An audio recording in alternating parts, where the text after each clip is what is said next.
In the name of God, the Beneficent, the Merciful. First of all, I would like thanks to all panelists and speakers for accepting the invitation of Al Mustafa International University Branch India and for joining us in this very fruitful webinar. In order, I am thankful to Dr.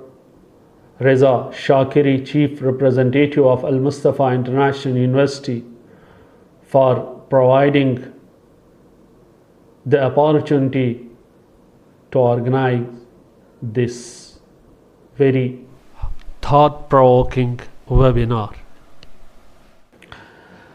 I am also thankful to Professor Ramakant Pandey, ex-director, Institute of Distance Education, professor in Sanatya, Central Sanskrit University, Jaipur.